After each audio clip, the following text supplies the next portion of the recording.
있을 때 마음속에 어려움이 있을 때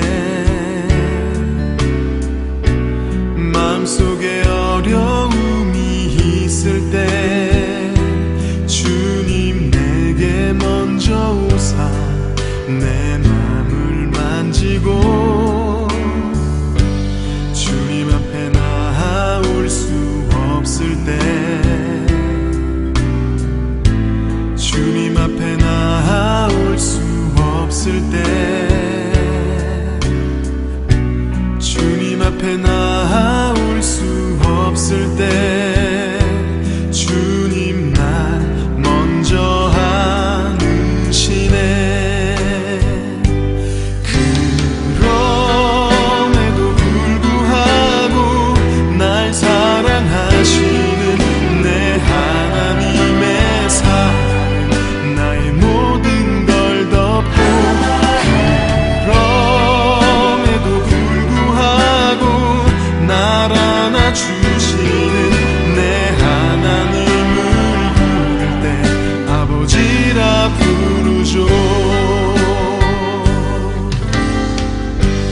마음속에 어려움이 있을 때 마음속에 어려움이 있을 때 마음속에 어려움이 있을 때 주님 내게 먼저 오사 내 맘을 만지고 주님 앞에 나아올 수 없을 때 주님 앞에 나아올 수 없을 때 주님 앞에 나아올 수 없을 때 주님 날 먼저 안으시네. 그럼에도 불구하고 날 사랑하시는 내 하나님의 사랑 나의 모든 걸 덮고 그럼에도 불구하고 날 안아주시는 내 하나님을 부를 때 아버지라 부르죠. 그럼에도 불구하고 날 사랑하시는 내 하나님의 사랑은 나의 모든 걸 덮고 그럼에도 불구하고 날 안아주시는 내 하나님을 부를 때 아버지라 부르죠. 그럼에도 불구하고 날 사랑하시는 내 하나님의 사랑은 나의 모든 걸 덮고 그럼에도 불구하고 날 안아주시는 내 하나님을 부를 때 아버지라 부르죠. 그럼에도 불구하고 날 사랑하시는 내 하나님의 사랑은 나의 모든 걸 덮고 그럼에도 불구하고 날 안아주시는 내 하나님을 부를 때 아버지라 부르죠. 내 하나님을 부를 때 아버지라 부르죠. 내 하나님을 부를 때 아버지라 부르죠.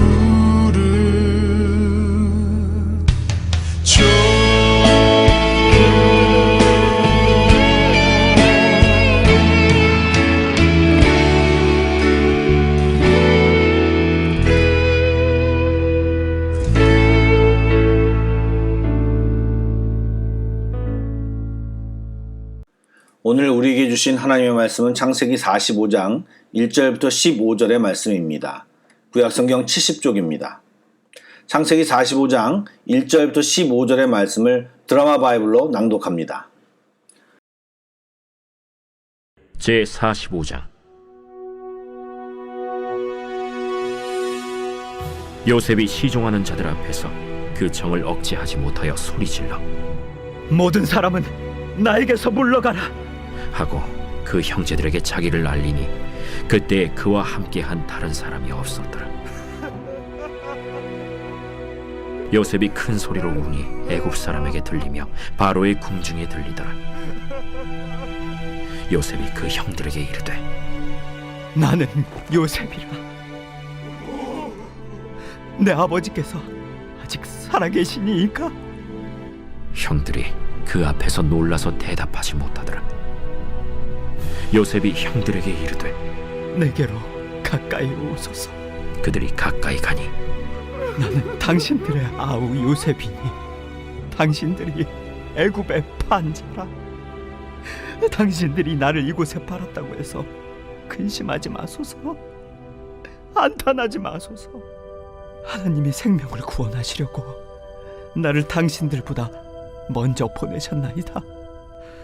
이 땅에 2년 동안 흉년이 들었으나 아직 5년은 밭갈이도 못하고 추수도 못할지라. 하나님이 큰 구원으로 당신들의 생명을 보존하고 당신들의 후손을 세상에 두시려고 나를 당신들보다 먼저 보내셨느니, 그런즉 나를 이리로 보내니는 당신들이 아니요 하나님이시라. 하나님이 나를 바로에게 아버지로 삼으시고 그 온 집의 주로 삼으시며 애굽 온 땅의 통치자로 삼으셨나이다. 당신들은 속히 아버지께로 올라가서 아뢰기를, 아버지의 아들 요셉의 말에 하나님이 나를 애굽 전국의 주로 세우셨으니 지체 말고 내게로 내려오사 아버지의 아들들과 아버지의 손자들과 아버지의 양과 소와 모든 소유가 고센 땅에 머물며 나와 가깝게 하소서. 흉년이 아직 5해가 있으니 내가 거기서 아버지를 봉양하리이다. 아버지와 아버지의 가족과 아버지께 속한 모든 사람에게 부족함이 없도록 하겠나이다 하더라고 전하소서. 당신들의 눈과 내 아우 베냐민의 눈이 보는 바 당신들에게 이 말을 하는 것은 내 입이라.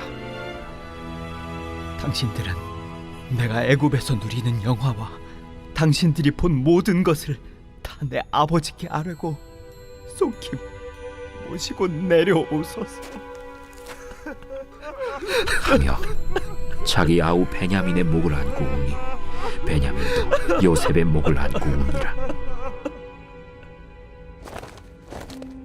요셉이 또 형들과 입맞추며 안고 우니 형들이 그제서야 요셉과 말하니라. 한 주간 동안 평안하셨습니까?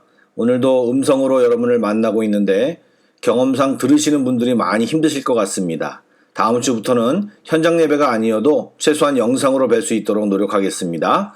기도 많이 부탁드립니다. 오늘은 요셉의 4번째 시간, 마지막 시간입니다. 요셉의 인생을 바라볼 때 생각할 수 있는 키워드는 꿈, 형통, 그리고 마지막으로 용서입니다.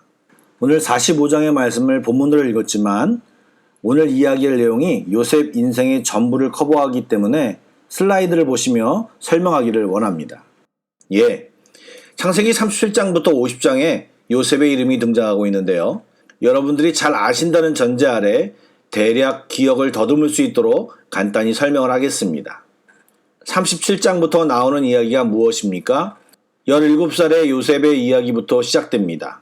꿈 이야기, 노예로 팔려 애굽으로 이동한 이야기, 보디발 장군 집에서 겨우 인정받아 가정 총무가 된 이야기, 또 모함을 받아 감옥에 갇힌 이야기, 감옥에서 술 맡은 간원을 만났고 꿈을 해석해 준 것이 인연이 되어 결국 바로의 꿈을 해석하게 되었고 그 결과 제수에서 단 한 번의 애굽 총리가 되었습니다. 그 후 이야기가 어떻게 전개됩니까? 요셉의 꿈 해몽대로 7년의 풍년에 이어 7년의 흉년이 애굽에 찾아왔습니다. 이 상황이 애굽만의 상황이 아니라 그 인근 지역 가나안 지역까지 동일한 상황이어서 요셉의 형들은 아버지 야곱의 지시에 따라 양식을 구하러 애굽으로 오게 되었습니다. 요셉은 모른 척하며 그들을 정탐꾼으로 몰아 시므온을 볼모로 삼고 양식을 주어 돌려보냈습니다. 그러면서 동생 베냐민을 데려오도록 유도했습니다. 이것이 계기가 되어 야곱의 가족들이 애굽에 와서 살게 되어 야곱과 요셉의 죽음 이야기로 창세기 50장은 끝이 납니다. 파워포인트를 보셔서 아시겠지만 사실 37장부터 41장까지 이야기는 드라마로 만들어도 좋을 만큼 요셉이 갖은 고난을 이겨내고 마침내 애굽의 총리가 되는 성공 스토리입니다. 하나님이 개입하시어 죄수에서 단번에 총리가 되는 거짓말 같은 이야기가 전개되고 있습니다. 그런데 여러분, 제가 요셉 시리즈를 하면서 계속 말했던 것은 요셉의 생애를 통해 성경이 얘기하고 싶은 내용은 하나님의 은혜로 요셉이 고생 끝에 총리가 된 것을 말하고 싶은 것이 아닙니다. 분량적으로도 보시기 바랍니다. 그렇게 극적인 내용을 4장에 걸쳐 짧게 소개하고 있는 반면 내용의 결과 같은 총리가 된 이후의 생활은 길게 소개되고 있습니다. 성경이 자세히 이야기하고 길게 이야기하는 것은 하나님이 우리에게 보여주고 전달하고픈 메시지가 있다는 것, 이제는 모두 다 눈치를 채셨을 것입니다. 13년 동안 연단과 하나님의 은혜로 은혜를 체험한 사람, 요셉이 그 이후의 삶을 어떻게 살았는지를 보여주며 우리도 그런 삶을 살라고 말씀하시는 것입니다. 지금부터 요셉의 삶을 구체적으로 살펴보겠습니다. 42장의 말씀을 보면 요셉은 어느 날 애굽 땅에서 형들을 만났습니다. 가나안 땅에도 기근이 들어 식량이 부족하여 음식을 구하러 온 무리 중에 형들이 끼어 있었습니다. 너무 놀랐겠지요. 마음이 어땠을까요? 여러분이 요셉이라면 어떻게 형들을 대했을 것 같습니까? 혹시 하나님이 큰 은혜를 주셨으니 용서하는 것이 당연하지, 총리도 되었으니 당연히 툴툴 털어야 되는 것이 마땅하지 않겠냐라고 생각하신다면 그건 우리가 요셉이 아니고 성경에서 내용만 읽어서 그렇게 얘기를 쉽게 하는 것이라고 생각됩니다. 보통 사람이라면 분노하고 복수하고 자기가 당한 것보다 더 분풀이하고 속이 시원할 때까지 뭔가 불이익을 주고 싶은 마음일 것입니다. 여러분, 또 형들이 자기를 팔 때를 기억해 보십시오. 요셉은 혼자였고 힘이 없었고 나머지 형들은 강해서 아무런 대항을 못했는데 지금 상황은 역전되어서 요셉이 애굽 총리라는 지위로 억지를 부려 쥐도새도 모르게 형제들을 처리할 수도 있는 상황입니다. 즉 요셉은 감정에 순종할 수도 있고 하나님의 뜻에 순종할 수도 있는 상황에 처한 것이죠. 그런데 요셉이 어떻게 행동합니까? 형제들에게 묘한 행동을 합니다. 그의 마음을 정확히 알 수 없지만 그의 전체적인 행동을 살펴보면 형제들의 마음 상태가 어떤지를 살펴보기를 원했던 것 같습니다. 예전에 자신을 노예로 팔았을 때와 똑같은지 아니면 달라졌는지를 시험해보고 싶었던 것 같습니다. 그래서 일부러 형님들을 정탐꾼으로 몰기도 하고 베냐민이 왔을 때는 베냐민 곡식에 은잔을 넣어 베냐민을 범인으로 몰아보고 그때 형들이 어떻게 행동하는지를 살펴보았습니다. 어떻게 행동했나요? 처음 정탐꾼으로 몰려 시므온이 옥에 갇히게 되자 요셉이 애굽 사람인 줄 알고 자기네들끼리 대화하는 내용입니다. 창세기 42장 21절과 22절 말씀을 제가 읽어보겠습니다. 그들이 서로 말하되 우리가 아우의 일로 말미암아 범죄하였도다. 그가 우리에게 애걸할 때 그 마음의 괴로움을 보고도 듣지 아니하였으므로 이 괴로움이 우리에게 임하도다. 루벤이 그들에게 대답하여 이르되 내가 너희에게 그 아이에 대하여 죄를 짓지 말라고 하지 아니하였더냐. 그래도 너희가 듣지 아니하였느니라. 그러므로 그의 핏값을 치르게 되었도다 하니. 아멘. 여러분, 요셉이 이 형제들의 이야기를 듣고 어떻게 행동을 합니까? 자리를 피하여 울음을 터뜨립니다. 구덩이에서 또 누에로 끌려가면서 애타게 형님들을 목 놓아 부르짖었던 자신의 옛 모습이 생각났을 것입니다. 또 형제들이 옛날 일에 대하여 후회하고 있는 마음이 있음을 확인했으니까요. 그러한 복잡한 마음으로 울었던 것 같습니다. 결국 시므온을 볼모로 삼고 베냐민을 데려오게 합니다. 우여곡절 끝에 베냐민을 데려왔습니다. 그런데 요셉의 음모로 베냐민 곡식자루에 요셉의 은잔이 발견되어 어쩔 수 없이 베냐민이 잡혀 죽게 된 상황이 되자 유다가 나서서 이렇게 말합니다. 창세기 44장 16절부터 17절입니다. 유다가 말하되 우리가 내 주께 무슨 말을 하오리까? 무슨 설명을 하오리이까? 우리가 어떻게 우리의 정직함을 나타내리이까? 하나님이 종들의 죄악을 찾아내셨으니 우리와 이 잔이 발견된 자가 다 내 주의 노예가 되겠나이다. 요셉이 이르되 내가 결코 그리하지 아니하리라. 잔이 그 손에서 발견된 자만 내 종이 되고 너희는 평안히 너희 아버지께로 도로 올라갈 것이니라. 아멘. 유다의 마음이 어떤 마음입니까? 자신이 책임지려는 마음입니다. 또한 16절에 보면 하나님이 종들의 죄악을 찾으셨으니 라는 말의 뉘앙스를 보면 하나님이 자신들에게 주신 상황임을 고백하며 과거의 행동에 대한 결과로 받아들이고 있음을 볼 수 있습니다. 결정적으로 창세기 44장 32절부터 34절을 보면 유다는 자기를 종으로 쓰고 베냐민을 나머지 형제들과 함께 가나안 땅으로 가게 해달라고 이 요셉에게 사정을 합니다. 예, 아버지가 요셉이 죽었다고 했을 때 얼마나 상심하고 또 그것으로 베냐민을 향한 병적인 집착을 하는 것을 유다가 알기에 아버지 야곱을 생각하는 마음과 또 아버지에게 베냐민을 꼭 데려오겠다라고 하는 자신의 말을 지키려는 마음, 무엇보다 자기가 희생해서라도 베냐민을 살려야겠다는 자세 등등 요셉은 형님들의 달라진 모습을 보면서 감정을 주체하지 못합니다.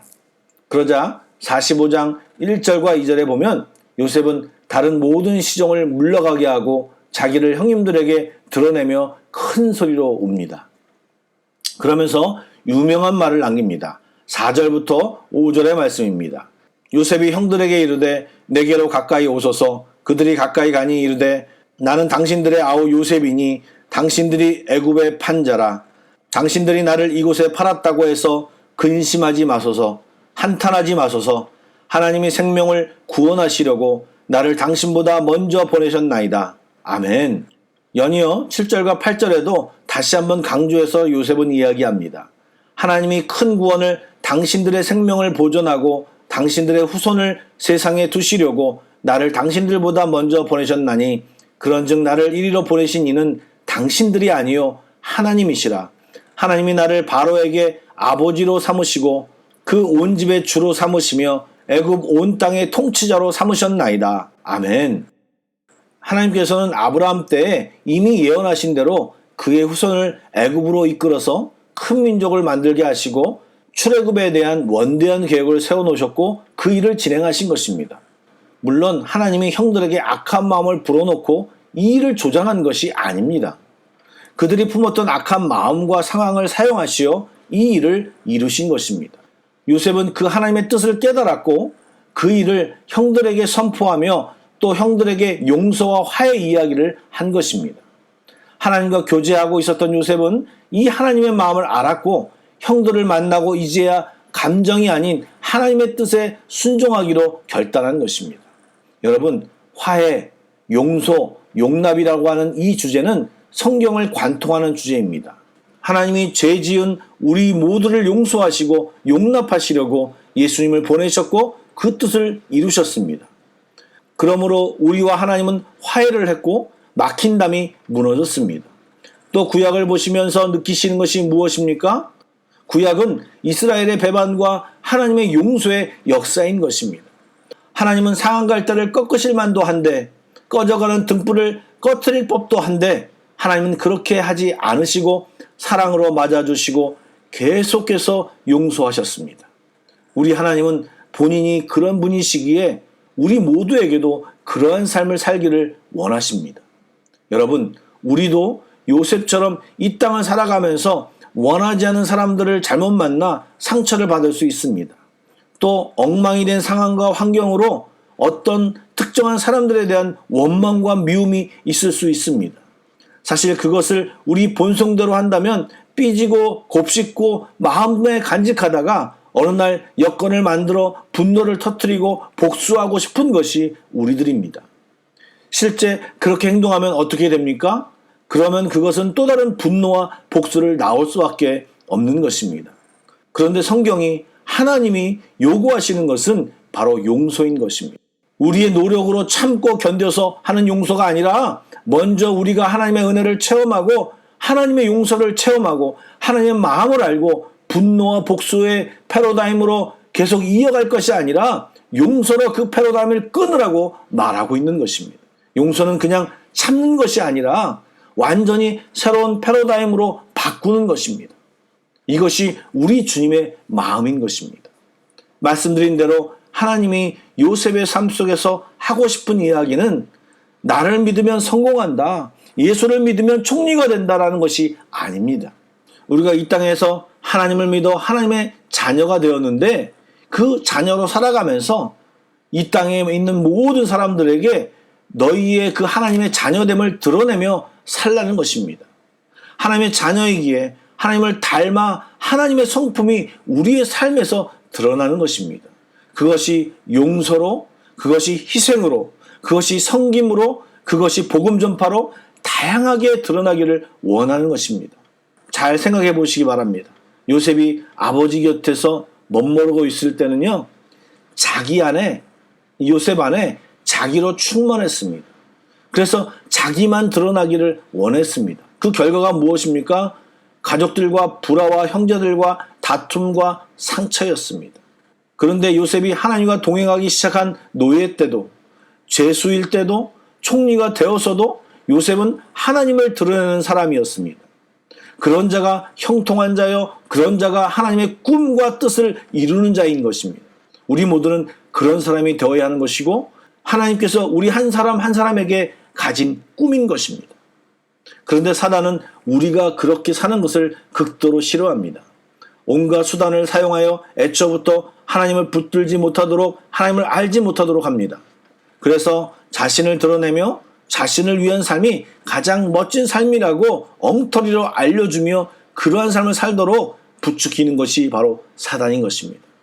이것이 세상 가치관이고 결국 이것이 사단이 박수치는 가치관인 것입니다. 그리고 하나님을 믿고 사는 사람들에게는 하나님이 준 은혜와 축복을 누리는 데만 집착하고 살게 하는 것이 사단의 전략입니다. 즉 요셉의 예를 들면 41장 총리가 되는 것으로 만족하고 계속 하나님의 뜻에 순종하는 삶이 아닌 감정에 또 자기 자신을 위한 삶을 살라고 유혹하는 것입니다. 여러분 좀 더 쉽게 설명해 볼까요? 사업이 어렵거나 불의의 사고를 당하거나 감당하기 어려운 문제가 생기면 우리 모두는 하나님을 붙듭니다. 왜요? 절박하니까요. 그리고 하나님 우리 아버지시니까요. 그래서 이런 말들을 많이 합니다. 하나님 이 문제만 해결해 주시면, 이 상황만 해결해 주시면 제가 정말 하나님을 위해 살겠습니다 라는 기도를 합니다. 그런데 희한하게 문제가 해결되면 그 약속을 잊어버리고 말은 그렇게 하겠다고 하지만 엉뚱한 행동을 하는 사람들이 굉장히 많습니다. 교회도 마찬가지입니다. 하나님이 축복하셔서 엄청난 큰 교회로 부흥시켜 주셨다면 작은 교회들이 하기 힘든 일들을 하라고 그런 상황을 주신 것인데 자기 자랑하고 교만해져서 오히려 문제를 만들고 있습니다. 문제를 만들려고 부흥시켜 준 것이 아닌데 말입니다. 그러기에 사단은 소위 하나님의 은혜를 받은 사람들에게 축복받은 것으로 끝내라고 메시지를 계속 줍니다. 하나님이 누리며 살라고 주신 축복이 아니냐고 사단은 메시지를 줍니다. 그리고 정작 해야 할 일을 못하도록 믿음의 길 대신에 인간의 본성의 길로 걸어가도록 사단은 최선을 다해 우리들을 유혹합니다. 한 번 이야기하는 것이 아니라 틈나는 대로 와서 속삭이고 욱박지르고 위협하고 유혹합니다. 그러기에 많은 사람들이 넘어가는 것입니다. 그 대표적인 사람이 솔로몬입니다. 그는 하나님의 지혜를 선물로 받은 사람이었습니다. 그 결과 나라가 부강해지고 이스라엘의 최고의 번영기를 누렸던 것입니다. 그런데 그는 어느 순간 하나님이 주신 그 사명을 잃어버렸고 정략 결혼으로 얻은 수많은 아내들에게 빠져 저들의 치마폭에 쌓여 하나님을 잊어버리고 우상을 섬겼습니다. 솔로몬이 하나님을 모르고 성전이 없어진 것이 아닙니다. 하나님을 향한 마음이 달라진 것입니다. 하나님께 올바른 신앙생활을 하지 못한 것입니다. 결국 솔로몬이 죽은 뒤 축복으로 주어졌던 그 큰 이스라엘은 둘로 나눠지게 되었습니다. 여러분, 솔로몬과 대조되는 지혜자가 한 사람 더 있습니다. 다니엘입니다.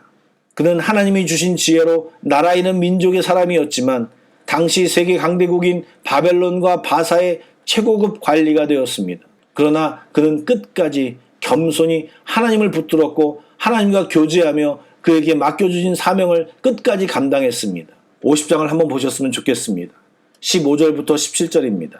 요셉의 형제들이 그들의 아버지가 죽었음을 보고 말하되 요셉이 혹시 우리를 미워하여 우리가 그에게 행한 모든 악을 다 갚지나 아니할까 하고 요셉에게 말을 전하여 이르되 당신의 아버지가 돌아가시기 전에 명령하여 이르시기를 너희는 이같이 요셉에게 이르라. 내 형들이 내게 악을 행하였을지라도 이제 바라건대 그들의 허물과 죄를 용서하라 하셨나니 당신 아버지의 하나님의 종들인 우리의 죄를 이제 용서하소서 하매 요셉이 그들이 그에게 하는 말을 들을 때 울었더라. 아멘. 야곱이 죽자 형제들이 다시 두려워합니다. 여태 아버지가 살아계셔서 아버지 때문에 자기들을 어떻게 못했는데 이제 아버지가 돌아가셨으니 요셉이 어떻게 할까봐 두려워한 것입니다. 그때 아버지가 유언으로 형제들의 허물과 죄를 용서하라고 했다고 요셉에게 말을 합니다. 이 내용이 정말 사실인지는 잘 모르겠습니다. 이들의 신앙은 아직 아기 수준이어서 하나님을 온전히 붙잡지 못했습니다. 하나님을 온전히 붙잡지 못한 사람은 이렇게 수시로 상황이 바뀌면 불안해지고 감정도 바뀌게 되어 있습니다. 그 말을 들은 요셉은 17절에 보니까 울었다고 기록하고 있습니다. 여러분, 죄는 이렇게 시간이 지나서도 용서했다고 하는데도 우리들을 올감합니다. 용서가 선포되었는데도 말입니다. 그냥 감정으로 정리된 것은 또 상황이 나빠지면 올라올 수 있고 생각날 수 있습니다. 그러나 하나님께 붙잡힌 하나님과 함께 사는 요셉은 형들의 이런 말에 뭐라고 대답을 하고 있습니까? 19절부터 21절의 말씀입니다. 요셉이 그들에게 이르되 두려워하지 마소서. 내가 하나님을 대신하리이까.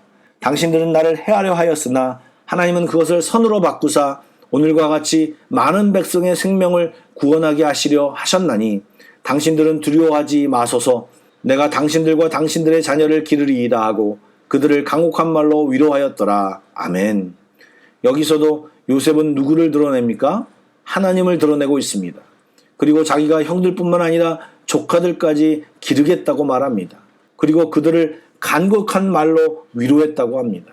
사랑하는 한마음교회 성도 여러분, 하나님은 우리를 통해, 우리의 삶을 통해 하나님이 드러나기를 원하십니다. 그렇게 되기 위해서는 우리는 하나님과 함께 있어야 합니다. 하나님을 만나야 합니다.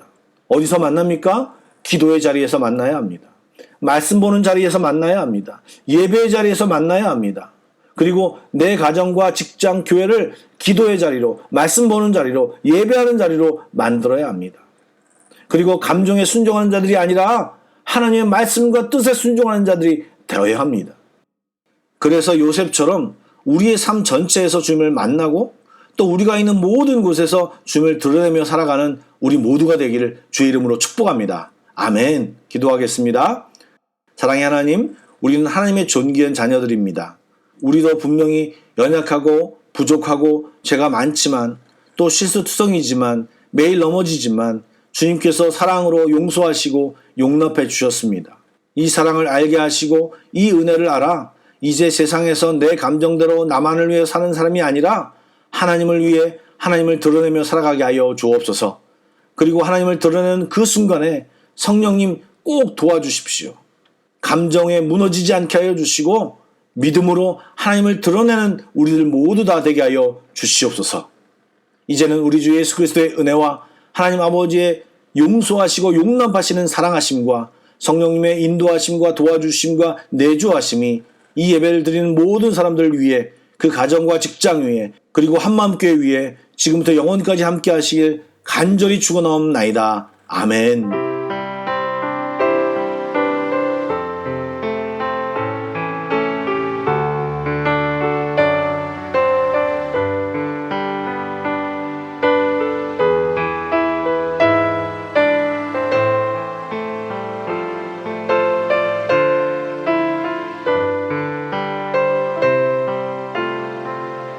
교회 소식을 말씀드리겠습니다. 빼빼까엠 비상조치가 2차로 연장되어서 내일까지인데 많은 사람들이 인도네시아 경제사정상 더 이상 연장하기 어렵다고 예측하고 있습니다. 그렇지만 아직 확진자가 줄거나 위험 요소가 준 것이 아니기에 당분간 비대면 예배를 드려야 할 것 같습니다. 다만 다음 주에는 최대한 원래 예배 포맷에 맞추어 예배를 드릴 수 있도록 노력하겠습니다. 대표 기도도 집에서 영상을 찍어서라도 예배 순서에 삽입할 수 있도록 할 예정입니다. 많은 협조와 기도를 부탁드립니다. 아직 자카르타 사정이 좋지 않고 한국도 확진자가 늘어난 상황에 있습니다.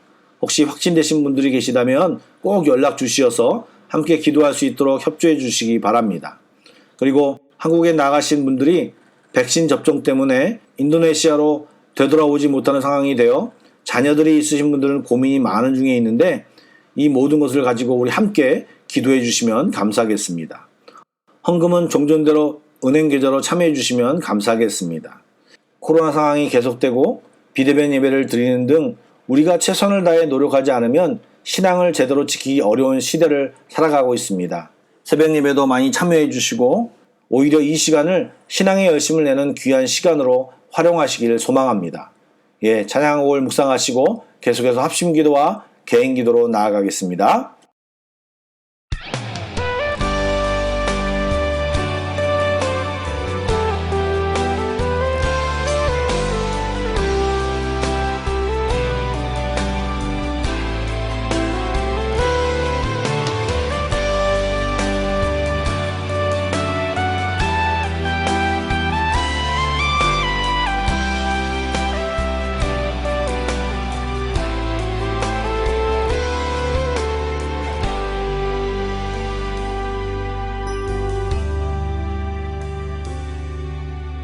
아버지 사랑 내가 노래해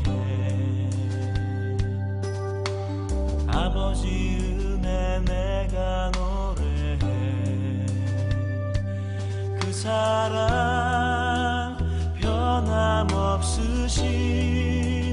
거짓 없으신 성실하신 그 사랑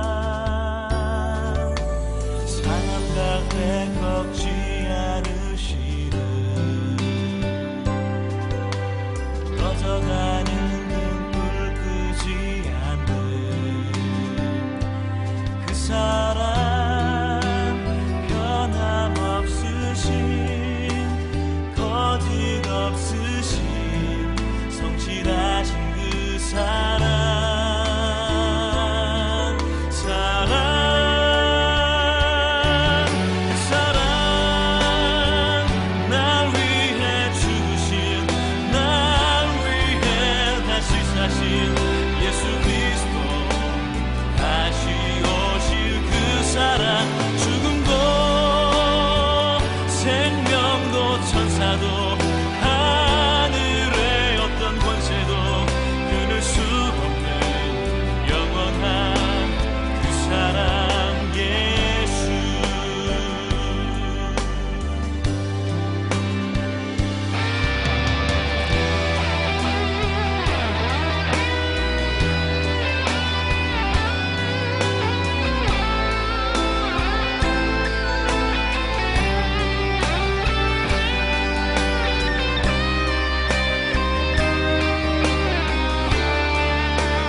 아버지 사랑 내가 노래해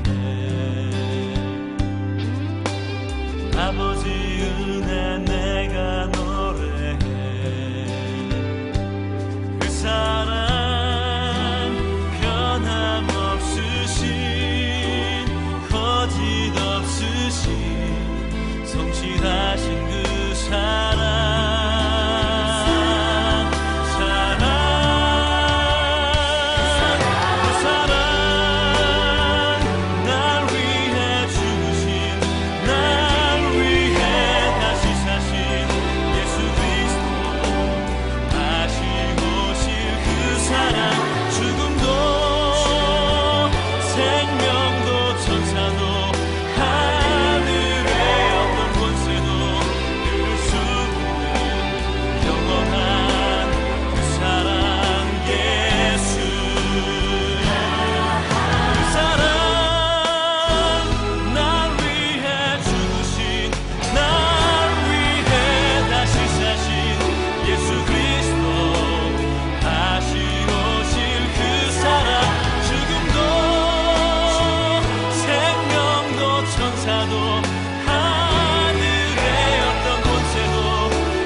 예수 그리스도 다시 오실 그 사랑, 죽음도 생명도 천사도 하늘의 어떤 권세도 끊을 수 없는 영원한 그 사랑 예수,